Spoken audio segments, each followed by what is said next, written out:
반갑습니다. 우리 7월 27일 수요일 오전 예배 우리 하나님께 드리도록 하겠습니다. 성령이여 우리 찬송 부를 때, 성령이여 우리 찬송 부를 때 진심으로 찬양하게 하소서. 성령이여 우리 기도 드릴 때 우리 곁에 계셔 일러주소서. 성령이여 우리 성경 읽을 때 그 속에서 빛을 보게 하소서. 성령이여 우리 전도할 때에 지혜로운 말씀 주시옵소서. 성령이여 우리 겸손해져서 우리 주와 같이 되게 우리 한 번만 더 불러봅시다. 성령이여, 성령이여 우리 찬송 부를 때 진심으로 찬양하게 하소서.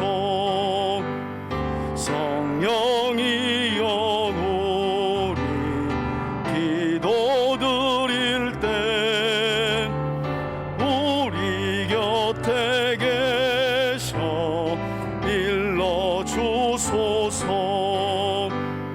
성령이여 우리 성경 읽을 때 그 속에서 빛을 보게 하소서. 성령이여 우리 전도할 때에 지혜로운 말씀 주시옵소서. 성령이여 우리 겸손해져서 우리 주와 같이 되게 하소서. 아멘. 361장입니다. 한 장 더 찬송 드리고 제가 예배를 위해서 기도하겠습니다. 기도하는 이 시간, 기도하는 이 시간 주께 무릎 꿇고 우리 구세주 앞에 다 나아가네. 믿음으로 나가면 주가 보살피사 크신 은혜를 주네. 거기 기쁨 있네. 기도 시간에 복을 주시네. 고난 내 마음 속에 기쁨 충만하네. 기도하는 이 시간 주가 곁에 오사 인자하신 얼굴로 귀 기울이네. 우리 마음 보유고 주를 의지하면 크신 은혜를 주네. 거기 기쁨 있네. 기도 시간에 복을 주시네. 고난 내 마음 속에 기쁨 충만하네.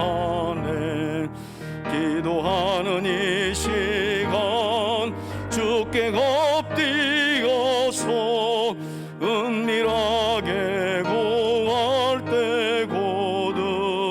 나빴네. 잘못된 것 아뢰면 적은이 여기서 크신 은혜를 줬네. 거기 기쁨 있네. 기도 시간에 복을 주시네. 고난 내 마음 속에 기쁨 충만하네.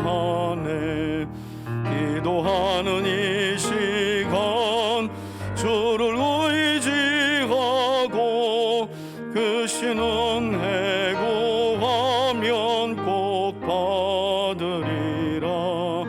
의지하는 마음에 근심 사라지고 크신 은혜를 주네. 거기 기쁨 있네. 기도 시간에 복을 주시네. 고난 내 마음 속에 기쁨 충만하네. 오늘 우리에게 주시는 하나님의 말씀은 짧게 두 곳인데요. 먼저 마태복음 17장 20절 말씀을 읽고 21장 21절 함께 읽도록 하겠습니다. 자, 우리 마태복음 17장 20절 먼저 함께 읽도록 하겠습니다. 함께 읽습니다. 시작. 이르시되 너희 믿음이 작은 까닭이니라. 진실로 너희에게 이르노니 만일 너희에게 믿음이 겨자씨 한 알만큼만 있어도 이 산을 명하여 여기서 저기로 옮겨지라 하면 옮겨질 것이요 또 너희가 못할 것이 없으리라. 아멘. 자, 조금 넘기셔서 21장 21절 같은 내용의 말씀이 기록되어 있는데요. 자, 함께 읽습니다. 시작. 예수께서 대답하여 이르시되 내가 진실로 너희에게 이르노니 만일 너희가 믿음이 있고 의심하지 아니하면 이 무화과 나무에게 된 이런 일만 할 뿐 아니라 이 산더러 들려 바다에 던지라 하여도 될 것이요. 아멘. 여러분, 방금 전 우리가 읽었던 성경 두 곳에 나오는 구절들은 대부분의 교회 안에서 목회자들이 성도들에게 어떤 생활, 신앙생활에서는 여러 가지 것들이 있지만 특별히 무엇을 강조할 때 이 구절을 이야기할까요? 기도생활이죠. 기도생활. 그래서 우리 성경에도 성도들의 거룩한 삶은 말씀과 기도를 통해 이루어진다라는 구절이 있는데, 그래서 한국교회 안에서 대부분의 목사님들이 성도들에게 기도해야 합니다, 기도 참 중요합니다 하면서 기도 생활을 강조할 때 가장 많이 언급되는 말씀, 여러분, 성도들에게 기도를 하도록 권면하려면 기도의 능력을 강조해야 되잖아요. 그래서 이 두 구절을 이야기하면서 우리가 기도하면 하나님은 산이라도 떠가지고 어디에 던지실 수 있다, 바다에. 얼마나 별로 인생에 산이 없으신가 보네. 감동이 별로 없네. 우리가 기도하면 하나님이 산이라도 떠가지고 바다에 던지실 수 있는 그런 하나님이시다. 그래서 그런 기도의 능력을 믿고 기도합시다 라고 할 때 많이 언급하는 대표적인 말씀들 중에 두 곳이 바로 오늘 본문의 말씀입니다. 그리고 그 중에는 실제로 적지 않은 목회자들과 성도님들이 이 성경 구절을요 문자 그대로 받아들이시는 분들이 적지 않아 있습니다. 그래서 우리가 하나님께 기도하면 실제로 물리적인 산, 여러분들 우리 주변에도 산이 있잖아요. 우리 불악산도 송탄에 있는데 그런 산이라도 번쩍 들어서 하나님이 바다에 던질 수 있다. 가끔 이런 믿음을 가진 분들을 보면 어떤 면에서는 참 순수해 보이고, 기도할 때 주님, 우리가 기도하면 산이라도 떠서 바다에 던질 수 있는 분이 하나님 아니십니까? 하면서 기도하시는 분들을 보면 어떨 때는 참 대단해 보이고 또 다른 면으로 보면 참 순수해 보이기도 해요. 그런가 하면 어떤 분들은 조금 전 우리가 읽었던 이 두 곳의 성경 구절의 의미에 대해서 어떤 해석을 놓고 있느냐, 어떤 해석을 내놓고 있느냐, 이것은 진짜 하나님이 물리적인 산을 떠가지고 바다에 기도하면 던진다는 말씀이 아니라 우리가 기도할 때 그냥 큰 기적을 하나님이 일으키신다는 의미를 이렇게 비유적으로 표현한 거다. 그러니까 진짜 산을 하나님이 바다에 옮긴다는 말이 아니라 큰 기적을 우리의 기도를 통해 일으키신다는 의미다라고 해석을 하시는 분들도 있고요. 그보다 조금 더 소극적으로 해석하시는 분들은 큰 기적 이런 것들은 아니고 그냥 여러 가지 변화가, 우리가 기도할 때 하나님은 우리 삶의 여러 가지 변화를 일으키신다라는 내용을 예수님께서 가르치시기 위해서 산이라도 옮겨 바다에 던지실 수 있다라고 표현한 것이다라고 해석하시는 분들도 있습니다. 그런가 하면 최근에 어떤 해석이 주류를 또 이루고 있냐면 이 구절을요, 일종의 마인드 컨트롤, 그러니까 자기 마음을 이렇게 컨트롤하는 거예요. 한때 우리 한국교회에서 긍정의 힘이라고 하는 책이 아주 센세이션을 일으켰잖아요. 그러니까 넌 믿음 문제라는 거예요. 하나님의 약속은 분명한데 네 믿음 문제다. 긍정의 힘을 가지고 할 수 있다, 할 수 있다. 그렇게 마음을 자꾸 쇠뇌하고 암시를 걸어서 산이라도 옮겨 바다에 던질 수 있으니 그 믿음을 가지고 기도하라 라고 하면서 일종의 이 성경 구절을 마인드 컨트롤을 강조하는, 그러니까 실제로 산이 바다에 옮겨지는 게 중요한 게 아니라 네 믿음, 그렇게 될 것이라고 네 마음을 쇠뇌하고 그렇게 마음을 먹는 그 믿음이 중요하다라고 긍정하는 믿음을, 긍정의 힘을 강조하는 말씀이라고 해석하는 분들도 계십니다. 조금 전 제가 설명드린 내용들이 대략 이 본문을 읽어가면서 적용하는 내용들이에요. 어떤 분들은 문자 그대로, 어떤 분들은 문자 그대로 의미가 아니라 큰 기적을 일으킨다는 거, 그거보다 소극적인 건 그냥 하나님이 변화를 주신다. 어떤 분들은 변화가 중요한 게 아니라 긍정의 힘을 갖는 믿음, 그게 더 중요하다는 의미로 예수님이 말씀하신 거다. 이렇게 대략 한 4가지로 해석을 하고 성도들이 성경을 읽으면서 적용을 한다는 거예요. 문제점들은 이 4가지 해석들 모두가 각각 약점을 가지고 있을 뿐만 아니라 이 4가지 해석들 모두는 안타깝게도 기도의 대상이신 하나님의 능력을 신뢰하며 강조하기보다는 오히려 기도 그 자체를 신봉하게 하고 하나님이 아닌 기도 자체의 능력을 따르게 만든다는 거예요. 그러니까 여러분, 우리가 하나님께 기도하는 이유는 기도 자체가 능력이 있어서가 아니라 기도를 들으시는 하나님, 여러분, 그래야 기도할 때 낙심하지 않아요. 기도 자체를 신봉하고 기도를 능력으로 믿는 분들은요, 기도했는데 안 되잖아요, 하나님도 버려버립니다. 왜? 그분은 애초부터 기도를 능력으로 삼았기 때문이에요. 그러나 하나님을 능력으로 삼는 사람들은 내가 기도했을 때 하나님이 즉시 들어줄 때가 있고 조금 기다리게 할 때가 있고 어떨 때는 듣지 않으실 때가 있거든요. 그걸 신뢰하고 순종을 해버려요. 그리고 기다리는 믿음이 거기서 나오는 거예요. 기도 자체를 능력으로 믿는 분들은요, 내가 기도했는데 왜 안 되지? 하고 절망하고 낙심한다니까요. 그런데 기도를 들으시는 하나님의 능력을 의지하는 분들은, 그래, 내가 이렇게 기도했지만 하나님은 더 나은 계획과 더 좋은 응답으로 내게 주실 거야 라는 것을 믿고 기다리는 거예요. 그래서 기도하면 낙심하는 일들이 없는 거죠. 여러분, 제가 늘 한결같이 여러분들에게 드리는 말씀 중에 성경 본문을 해석하는 데 있어서 가장 중요한 것 하면 늘 제가 드리는 말씀이 뭐예요? 성경을 읽을 때는 한 구절만 똑 떼어서, 이단들의 특징이 그렇잖아요. 한 구절만 똑 떼어서 내가 원하는 대로 해석하는 것이 아니라 항상 앞뒤 문맥의 흐름을 살펴가면서 내용을 이해해야 된다.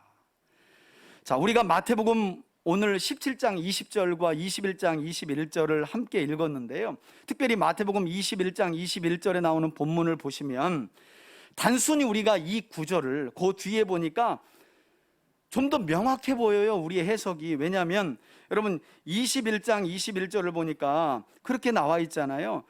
믿음을 가지고 이 산더러 명하면 바다에 던져진다. 22절에 너희가 기도할 때 무엇이든지 믿고 구하는 것은 다 받으리라. 이렇게 이 단락이 18절부터 시작되는 이 단락이 끝나다 보니까 이 구절을, 두 구절을 인용해서 기도를 강조하는, 기도의 능력을 강조하는 교훈으로 잘못 해석하는 경우가 있다는 거예요. 오늘은 그걸 좀 여러분들에게 말씀드리려고 그래요.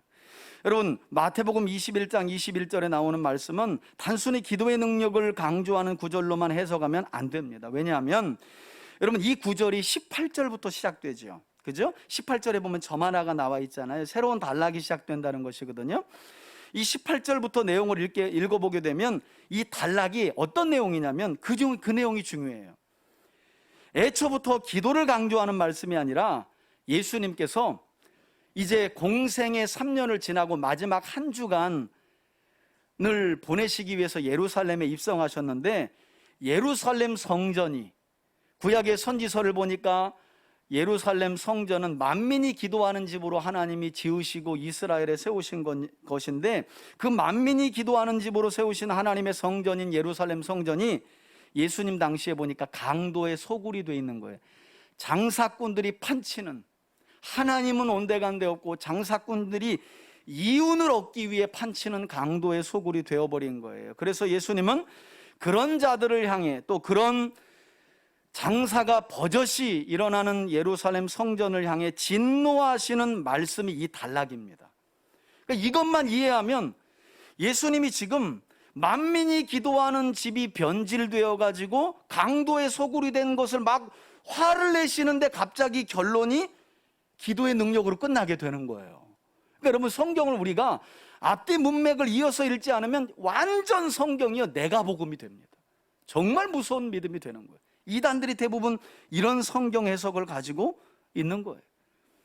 그래서 예수님께서는 강도의 소굴로 변질된 예루살렘 성전을 심판하시겠다는 증표로, 여러분 18절부터 내용을 보면 예수님이 잎사귀만 무성한, 그러니까 사람만 많은, 그러나 그 본질은 만민이 기도하는 집이 아니라 강도의 소굴이 되어버린 예루살렘 성전을 저주하시면서 심판하시겠다는 증표로 잎사귀만 무성한 어떤 나무를 저주하세요? 무화과 나무를 저주하세요. 이 내용은 우리가 너무 잘 알죠, 그죠? 그래서 그것을 보고 제자들이 뭐 했다 그래요? 그 이적을 보고 놀랐다는 거예요. 야, 예수님이 어디 지나가실 때 잎사귀만 무성하고 열매 없는 무화과 나무를 저주하셨는데 다음날 보니까 그 나무가 뿌리채 말라 있는 거예요. 이건 예수님이 무화과 나무를 싫어해서 저주하신 게 아니라, 이 무화과 나무의 저주 사건은 예루살렘에 하나님의 영광은 없고 사람만 버글버글하면서, 특별히 이 장사치들이 가난하고 어려운 사람들의 등골을 빼먹는 그런 변질된 모습을 보고 그 성전을 저주하시고 심판하시는 증표로 무화과 나무를 저주하신 거거든요. 그걸 보고 제자들이 놀래했죠.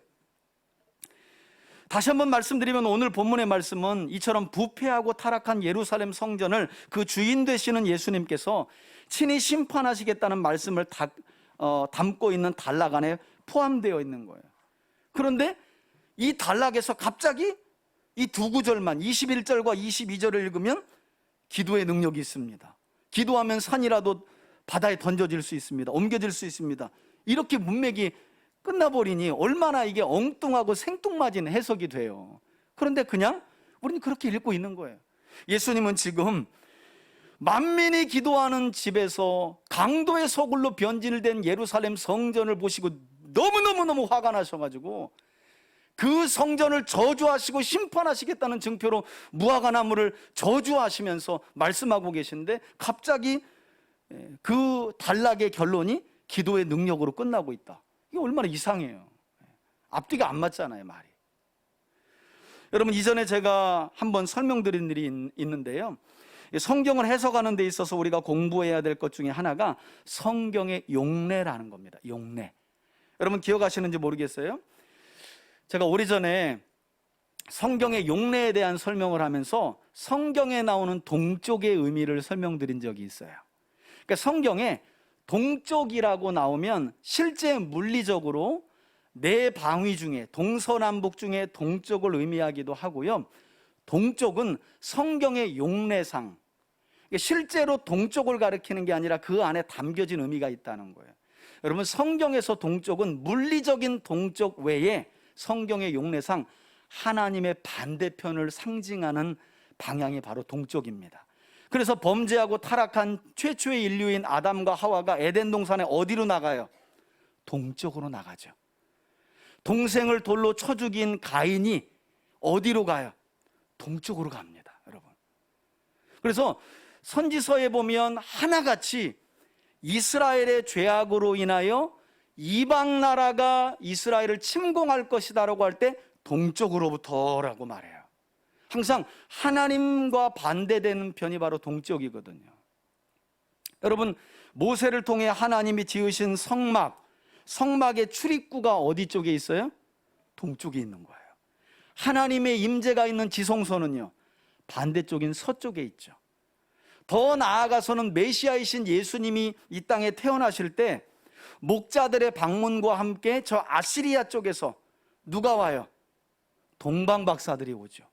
하나님과 반대편에 있는 사람들이 메시아의 탄생을 기뻐하며 오게 되는, 그러니까 예수님의 탄생이라는 건 이스라엘의 왕이 아니라 만 왕의 왕으로 오셨다는 사실을 이처럼 자명하게 동쪽에서 이방인들이 왔다라고 하는 내용을 통해 우리에게 자세하게 가르쳐주고 있는 거예요. 이런 내용들이 바로 성경의 용례를 통해 문맥을 살펴보는 거예요. 오늘 그 성경의 용례를 오늘 본문에 적용해 보면, 여러분, 오늘 본문에 두 곳에 기록된 산은요, 물리적인 산의 의미만 있는 것이 아니라 성경의 용례상의 다른 의미를 가지고 있고, 바다도 마찬가지라는 거예요. 그냥 문자적으로 읽으면, 와, 우리가 기도하면 하나님이 산이라도 그냥 떠가지고 바다에 옮기실 수 있구나, 기도의 능력 대단하다, 이렇게 보여요. 그런데 문제는 단락으로 봤을 때 이게 안 맞는다는 거예요. 그냥 끊어서 내 마음대로 해석해서 맞는 거지. 예수님은 말씀드린 것처럼 지금 강도의 소굴이 되어버린 예루살렘 성전을 저주하시고 심판하셨어요. 그 내용에 일관된 문맥 안에서 이 내용을 읽어야 한다는 거예요. 성경의 용례를 살펴보면 놀랍게도 예루살렘 성전을 저주하시고 심판하시겠다는 증표로 잎사귀만 무성한 무화과 나무를 저주하신 것과 산이 옮겨져 바다에 던져질 것이라고 하는 내용은 일맥상통하는 것을 볼 수 있어요. 전혀 다른 내용이 아니에요. 우리가 어거지로 해석을 해서 그렇지, 이 두 사건이 하나로 연결되어 있어요. 성경의 용례를 살펴보면 너무나 잘 알 수 있다는 거예요. 그러면 여러분, 두 가지만 확인하면 돼요. 산이 성경의 용례적으로 뭘 상징하느냐, 바다는 성경의 용례적으로 뭘 의미하느냐, 두 가지만 살펴보면 되는데, 먼저 이 산을 가리키는 성경의 용례적인 의미만 한번 살펴볼까요? 자, 우리 앞에 보고, 시간이 많지 않으니 우리 앞에 보고 한번 읽어봅시다. 자, 이사야서 41장 15절을 읽습니다. 시작. 보라, 내가 너를 이가 날카로운 새 타작기로 삼으리니, 내가, 여기 나오죠, 무엇을? 산들을 쳐서 부스러기를 만들 것이며, 또 어떻게 해요? 작은 산들을 겨같이 만들 것이라. 아멘. 하나님께서 뭔가 지금 심판하시는 말씀을 하시는 중에 뭘 쳐서 없애버리고 겨처럼 만들겠대요? 산들을. 여러분, 이런 내용을 여기만 띄어서 보면 하나님이 뭘 엄청나게 싫어하시는 것 같아? 산을. 아무튼 하나님이 산에 대해서 억하감정이 엄청 많아. 이러면 이제 등산 좋아하는 사람들은 전도하기 어려운 거야. 하나님이 산만 보면 깎겠다는 거예요. 산을 낮추시고 산을 평탄하게 하며 산을 옮겨서. 왜 하나님이 이렇게 산을 싫어하셔? 산을 누가 지으셨는데? 하나님이. 그러니까 이 산은 물리적인 산도 있지만, 오늘 이사야서 41장은 성경의 용례적인 의미에서 이 산의 의미를 살펴봐야 된다는 거예요. 두 번째 한번 볼까요? 미가서 1장 4절인데요 여기에도 산이 등장합니다. 함께 읽습니다. 시작.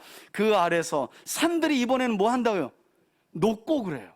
녹고, 함께 읽습니다. 골짜기들이 갈라지기를 불 앞에 밀초 같고 비탈로 쏟아지는 물 같을 겁니다. 여기도 산이 녹아내린다는 의미예요. 심판의 의미죠. 자, 예레미야서 51장 25절 한번 더 읽어볼까요? 함께 읽습니다. 시작. 여호와의 말씀이니라. 온 세계를 멸하는 멸망의 산을 보라. 나는 내 원수라. 나의 손을 내 위에 펴서 너를 바위 위에서 굴리고 너로 불탄 산이 되게 할 것이니. 아무튼 이 세 구절만 봐도 하나님은 뭐에 대해서 억하감정이 많으신 것 같아요? 아무튼 산은 끔찍하게 싫어하시는 것 같아. 마지막으로 한 군데만 더 봅시다. 욥기 9장 5절입니다. 시작. 그가 진노하심으로 산을 무너뜨리시며 옮기실지라도 산이 뭐하지 못하고. 어허, 아니 여기서 산은 인격이 없는데 산이 뭘 깨달아? 여러분, 방금 전 우리가 읽었던 이 성경 네 곳에 등장하는 산들은요, 성경의 용례적 의미로 볼 때 방금 전에 이 네 곳은요, 몇 곳은 이방 나라들에 대한 심판의 내용이었고요, 몇 곳은 이스라엘 나라들에 대한 심판에 관한 말씀이었어요. 그래서 하나님께서는 그 나라들을 산과 산들로 표현하신 거예요. 나라들을. 그래서 산과 산들을 옮기신다거나 녹이신다거나 부수신다거나 평평하게 낮추신다는 말은 그와 관련된 어떤 나라를 뭐 하시겠다는 거예요? 심판하시겠다는 내용이에요. 내가 산들을 평평하게 만들고 내가 작은 산들을 깎아 낮출 것이며 녹아지게 할 것이라는 말은, 거기서 말하는 산들은 뭘 말한다고요? 어떤 나라를 의미해요. 나라를. 그냥 산이 아니라. 물론 성경의 용례를 보면 산은 큰 틀 안에서 나라들, 권세를 가진 나라들만이 아니라 하나님이 임재하시는 장소로서의 성경의 용례도 있습니다. 그러나 여기에서 산은 뭐예요? 나라를 말해요. 나라들을. 그렇다고 할 때 오늘 본문인 마태복음 21장 21절에 기록된 이 산은 어떤 나라를 말할까요? 여러분, 앞에서부터 쭉 내용을 보니까 예루살렘 성전을 저주하시겠다고 하셨잖아요. 예루살렘 성전은 어디에 있어요? 어느 나라? 이스라엘 나라. 그러니까 지금 하나님께서 이 산을 바다에 옮기시겠다고 할 때 이 산은 어느 나라를 의미할까요? 당연한 거, 이스라엘 나라를 말하는 거예요. 하나님께서 지금 이스라엘 나라를 바다에 옮기시겠다는 거예요. 자, 그럼 이제 예루살렘 성전이 있는 산이 상징하는 이스라엘 나라가 던져지고 옮겨지게 될 바다가 상징하는 성경의 용례적 의미만 보면 우리가 이 내용이 앞선 내용과 하나로 연결되어 있는 말씀이라는 결론에 자연스럽게 도달할 수 있겠죠? 자, 어렵지 않고 잘 따라오고 계시죠? 예. 자, 그러면 바다는 성경의 용례적 의미로 뭔가? 여러분, 제가 이렇게 말씀드렸다 그래서 바다만 보면 다, 또 산만 보면 나라다, 이렇게 해석하시면 안 됩니다. 예, 그렇게 해석하시면 안 돼요. 산이 산일 때가 있죠, 물리적으로. 그러나 자, 보세요. 이사야서 2장과 미가서 4장을 보면 마지막 때에 말일에 열방이 오라 우리가 여호와의 산에 올라. 그죠? 거기서 여호와의 산이란 어디로 말하는 거예요?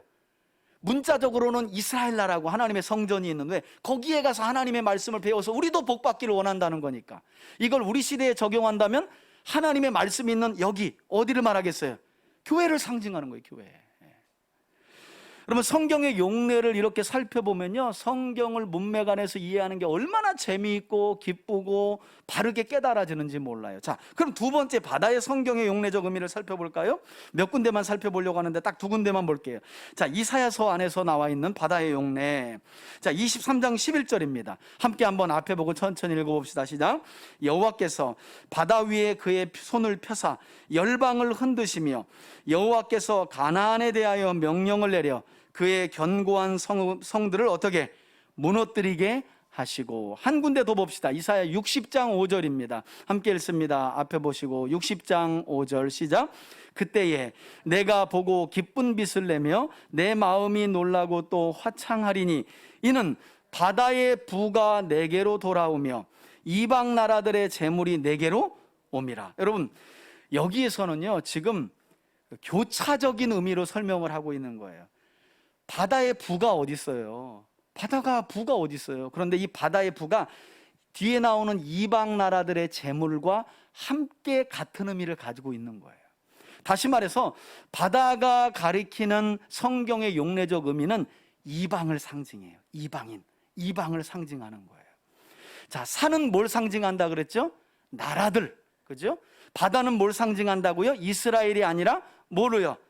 이방들, 이방 나라, 이방인들을 상징할 때 바다라는 표현을 성경의 용례적 의미로 사용하고 있는 것을 보게 됩니다. 그러므로 결국 이 두 가지를 조합해 보면 예수님께서 믿음을 가지고 산더러 바다에 던져지라 하면 그대로 될 것이라는 말씀은 기도하면 엄청난 능력이 일어난다는 의미가 아니라 성경의 용례적 의미로 볼 때 산이 의미하는 이스라엘 나라가 바다를 상징하는 이방 나라로 어떻게 던져진다 또는 옮겨진다라고 하는 말씀이 되는 거예요. 그러니까 이제는 이스라엘이 아니라 이방인들이 하나님의 새로운 이스라엘로 세워지게 될 것이다 라고 하는 의미가 산을, 믿음을 가지고 산을 명하여 바다에 던지라 하면 던져지게 될 것이라는 의미 안에 담겨져 있는 내용이라는 거예요. 여러분, 이런 해석을 근거로 다시 한번 전체를 해석하면 잘 들어보세요. 이런 해석이 되는 거예요. 예수님께서는 강도의 소굴로 변질된 예루살렘 성전을 잎사귀만 무성한 무화과나무로 비유하시며 그것을 저주하여 심판하실 것이란 증표와 함께, 그죠? 오직 믿음을 가진 자들만이 이처럼 예수님께서 당신의 촛대를 이스라엘 나라에서 이제는 이방인에게로 옮기셨다는 것을 확신하게 될 것이다 라는 말씀의 의미를 가지고 있다는 거예요. 그러므로 여기에서 굳이 강조점을 둔다면 이 내용은 기도의 능력이 아니라 하나님께서 이방을 새로운 이스라엘로 세우셨다는 사실을 믿는 믿음이 강조가 돼야 돼요.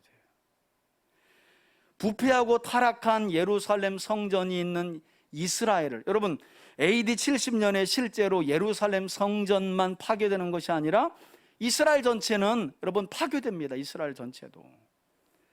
왜냐하면 그들에게 보내진 메시아를 믿지 않았기 때문에 결국 예루살렘 성전뿐만 아니라 이스라엘 나라가 파괴되죠. 그래서 그때 이후로 하나님께서는 이스라엘에게 주셨던 촛대를 어디로 옮기신다는 거예요? 바다하면 이방에게로 옮기시겠다는 말씀이에요.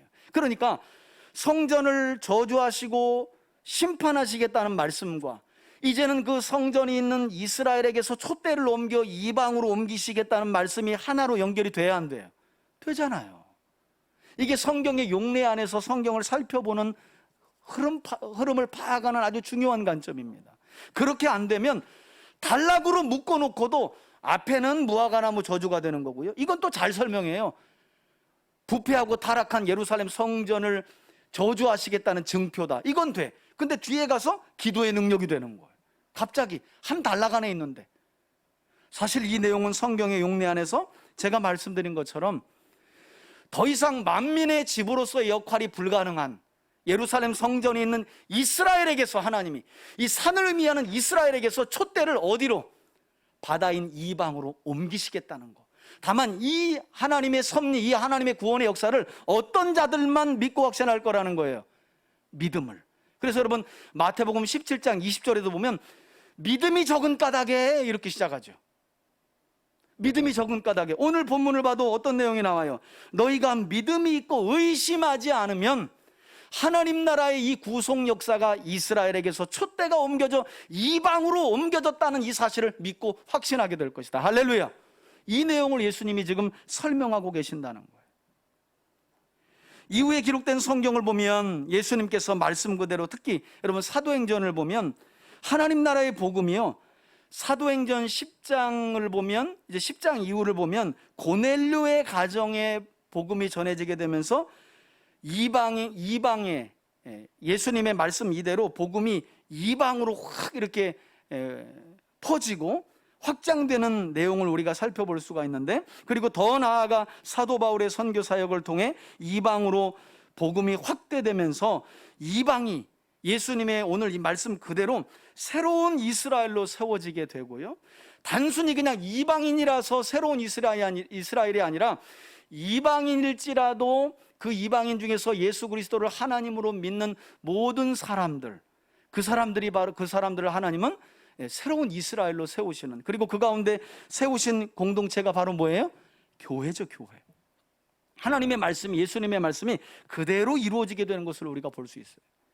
예수님께서 그냥 하시는 말씀이 아니라 부패하고 타락한 이스라엘에게서 하나님이 촛대를 옮겨서 바다인 이방에게로, 그래서 이방 중에 예수 그리스도를 하나님으로 믿는 모든 사람들을 새로운 영적 이스라엘로, 아브라함의 후손으로 세우시겠다는 하나님의 약속이 이후 사도행전에서 그대로 성취되었다는 거예요.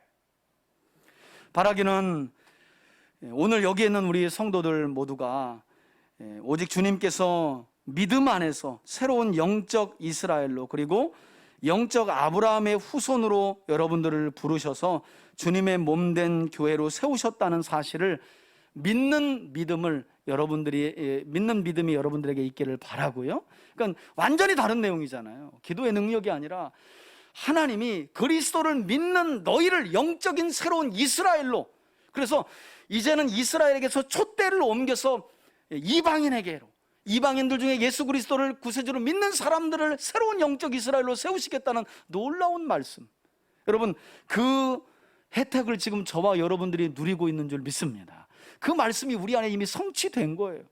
주님이 촛대를 이방인들에게로 옮겨주심으로 말미암아 우리가 복음을 듣게 되고 믿게 되고 우리가 하나님의 자녀가 된 거 아니겠어요? 그리고 무엇보다도 더 나아가서 하나님의 섭리와 구원하시는 은혜 안에서 놀랍잖아요. 하나님께서 우리가 뭐 잘나고 더 나은 무언가를 가져서가 아니라 교만하고 부패하고 타락한 이스라엘에게서 촛대를 그냥 이방인에게로 옮겨서 그리스도를 믿는 모든 사람들을 하나님은 새로운 영적 이스라엘로 세우셨다는 거예요. 아브라함의 후손으로 세우셨다는 거예요. 하나님의 자녀가 되는 특권을 주셨다는 거예요. 그러니 얼마나 감사해요. 여러분, 성경을 볼 때 하나님이 말씀하시는 원뜻으로 성경을 볼 수 있는 눈이 저와 여러분들에게 있기를 예수님의 이름으로 축복합니다. 그래서 사실 성경 배우는 거요, 이거 죽을 때까지 놓을 수 없는 거예요. 힘써 하나님의 말씀. 뭐 저는 지금도 매일매일 하나님 말씀을 보면서 새롭구나, 이런 내용이었구나, 하나님을 알아가는 게 얼마나 기쁜지 몰라요. 우리 교회는 다 그런 분들이 모여 있지 않아요?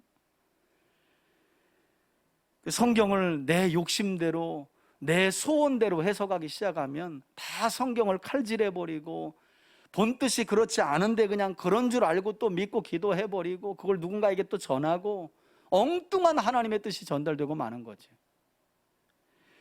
저는 그런 점에서 다시 한번 이스라엘에게서 촛대를 우리에게로 옮겨 우리를 하나님의 자녀로 세우시고 믿음을 주셔서 구원의 반열에 이르게 하시고 하나님의 자녀되는 특권을 누리게 하신 그 하나님을 기억하면서 믿음 안에 살아가는 여러분들이 되시기를 바라고요.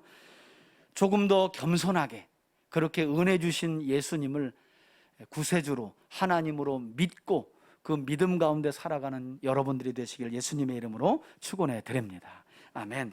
이제는 우리 주 예수 그리스도의 은혜와 하나님 아버지의 사랑과 성령의 교통하심이 오늘도 진리의 말씀을 왜곡과 편견 없이 바르게 읽고 듣고 배우며 깨달아 삶 속에 적용하기를 소원하며 나아가는 우리 성도들 머리머리 위에 가정과 자녀들 위에 이제로부터 영원토록 함께 계실지어다. 아멘. 아멘.